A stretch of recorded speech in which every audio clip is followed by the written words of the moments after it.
To go back and review it and watch it, but I got to ask, like immediately after, you looked like you were a little bit frustrated, even though it was such a dominant victory. So, What are your initial thoughts on the fight? I'm like this, like I expect perfection. I expect me going out and breaking the guy, and sometimes I feel a little like I fall a little bit short of my expectation, but that short is still like a great performance, like a very dominant performance. And yeah, I mean, going in, the game plan was, we knew like he's really wild, and he either really like away or he either jumps in, and that gets him to smother himself a lot and close the distance and end up in the clinch.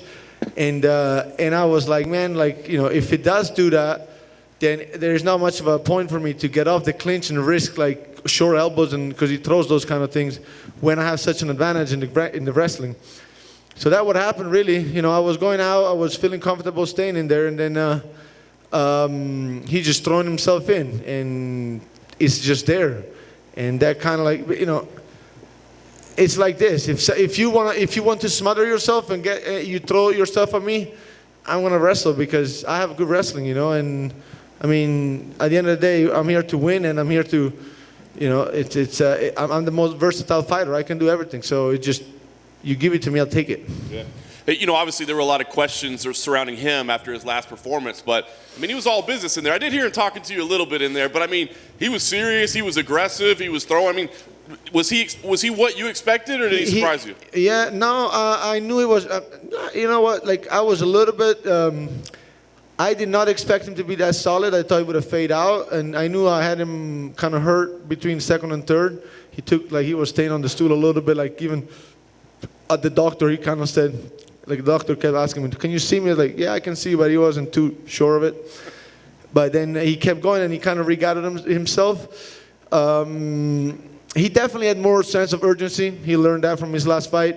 He wasn't fucking around that much. And, I think going into the Brunson fight, he kind of thought, I'm going to gas him out by just, he's going to gas out, and then I'm going to take my turn. This time he realized, if I don't have sense of urgency, these guys are just going to go 5 rounds taking me down. So I think going into this fight, he felt more urgency when he was getting taken down, and he was more active. But man, I'm a beast in the ground too. And I mean, on my corner there's a Hall of Famer jiu-jitsu practitioner.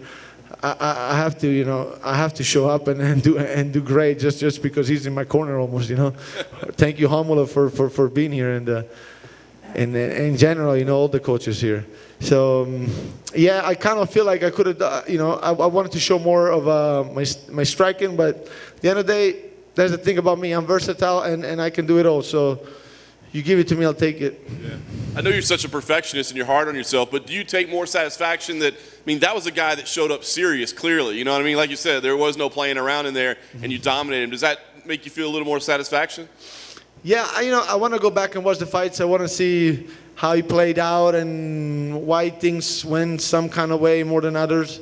But yeah, man, I mean, for sure. I mean, he was game today. He was more game. He wasn't fucking around. There wasn't much talking. I knew everybody. I said it before. Like, oh, are you worried about him talking? I said there won't be much talking in our fight.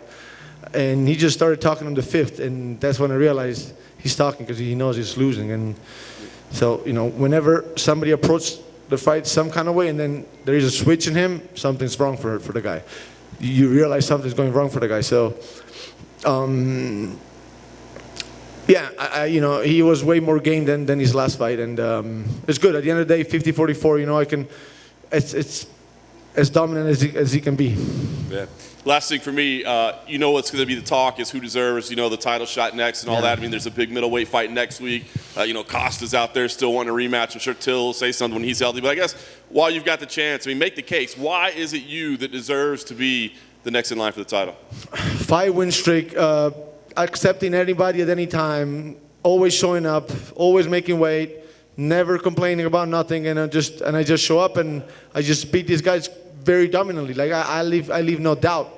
The last fight that I had with Adesanya was the closest fight that he's ever had, and on my eyes, he still won it. And that fight has to be made again. I don't think Robert Whittaker is that hungry. And next week, like I said, I want Dana to give me a ticket and for me to sit next to him to watch the fight. And you know, that fight will say a lot. But regardless, I think I'm next in line, and I deserve it. You know, I was supposed to fight Darren Till, but Darren Till didn't show up. Now he's out. You know, I'm the most hungry by any mean, and I'm next, man. I'm next. Nobody has the winning streak that I have. All my opponents have been solid, and I'm next. Marvin, when would you like to fight Israel? October. Is there any preference? Or September, this fall, you know. Yeah. Is that with the world opening up and with crowds and stuff like that? Is there any place in particular you'd like to fight him, or man, Italy, bro? If that could ever happen in Italy, that'd be a dream come true. Absolutely insane. The first ever Italian to bring the UFC to Italy, fighting for the title. That's out of. It's insane if that could come to fruition.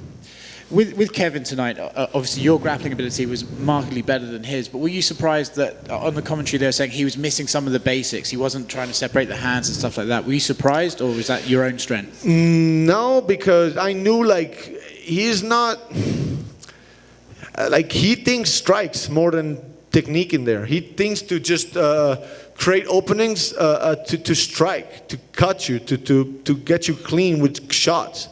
He doesn't. I mean, he had way more sense of urgency, but, you know, if you don't know things, you cannot just learn it overnight. He does, his game is not really, like, scrambling to get back up, not too much. He's just, he stays there looking for big shots. He tried to flat you out, so maybe you posture up and then boom, he catch you with some big, you know.